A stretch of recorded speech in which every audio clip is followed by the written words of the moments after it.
Hello, welcome to another Benzinga TV update. I am Chris Khaleesi, joined with Brent Slava, and today we're going to be going over a story that we've been tracking over the past week surrounding some controversy in the opioid crisis, and particularly a company that manufactures opiates. The story starts really on yesterday, Wednesday, August 23rd. Aurelius Value, a short seller, tweeted out at 11:23 a.m. Eastern Time, PetMed exploiting America's opioid epidemic. And following that, the stock started to move about an hour later, fell about 12% and closed the day down about 6%. That's right. So I'm going to throw it over to Brent, who has a bit more context about who Aurelius is and what this report specifically pointed out. That's right. So Aurelius, as you said, they are a short seller. They issue these reports every once in a while. They've issued about 4 so far in 2017. Real quick perspective on their impact. So the last report they did was on a company called Pingtame, ticker PME.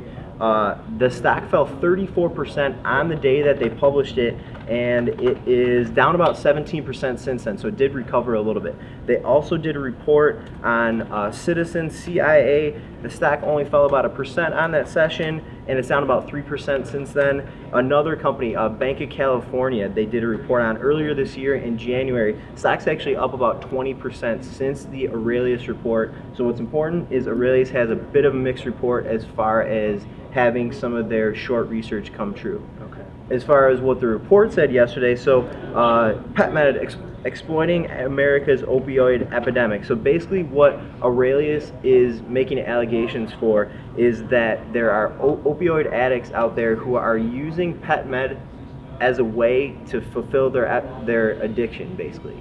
PetMed has a product that they sell which is a pain reliever. It's called tramadol, and it's indicated for pets. However, it's molecularly, it's not extremely different from a human pain medication. Yeah.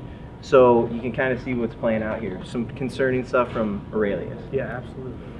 Could you elaborate a little bit more on who exactly PetMed is and sort of what their... Sure, yeah. So PetMed, they do business right now as 1-800-PetMeds. It's a pet pharmacy. They have prescription and non-prescription drugs that are indicated for pets, and they sell direct to consumers. Okay. So you can see where we're kind of, connecting the dots a little bit more here. And you talked to them actually the day the news broke.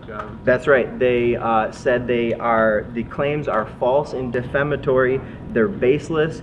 The company is categorically denying the allegations. This is really interesting. This is something that we don't hear a lot from companies when we speak to them.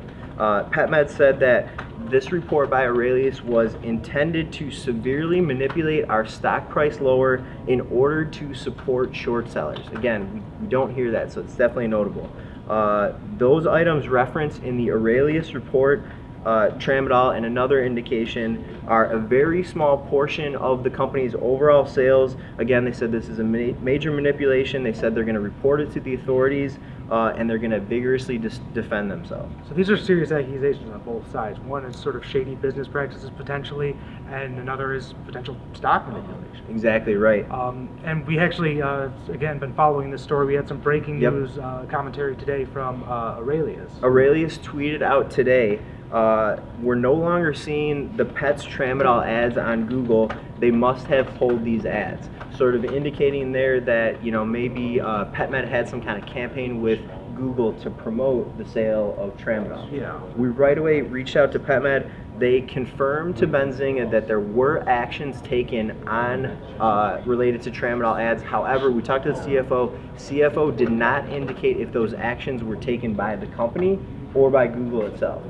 The idea would be that Google is seeing a lot of interest in this ad for tramadol and maybe did an action there. Right away we reached out to Google. Google said that they were not able to comment on specific advertisers. They said we have a stringent advertising guideline. However, we work quickly to remove ads when we do find violations of our policy. All right. So that's sort of the story up until now. What has the short selling call, the report, done for the stock as of now? What's the short interest on? Oh yeah, right. So actually, before a couple days ago, when we saw the Aurelius report, PetMed had about 18% short interest. It is notable to mention here because that is a relatively high level of short interest. something to keep in mind. Also, just something else to keep in mind right now, the stock is trading around the $36 level. PetMed is trading around $36. That is a pretty technically important level, so something else to keep in mind as you're thinking about this story. All right, and we will continue covering it, and it is very alarming on both sides. So stay tuned. Be sure to check in on Benzinga.com and your Benzinga Pro news feed for the latest developments in this and many other stories. Chris Scalisi here with Brent Slava. Thank you for watching.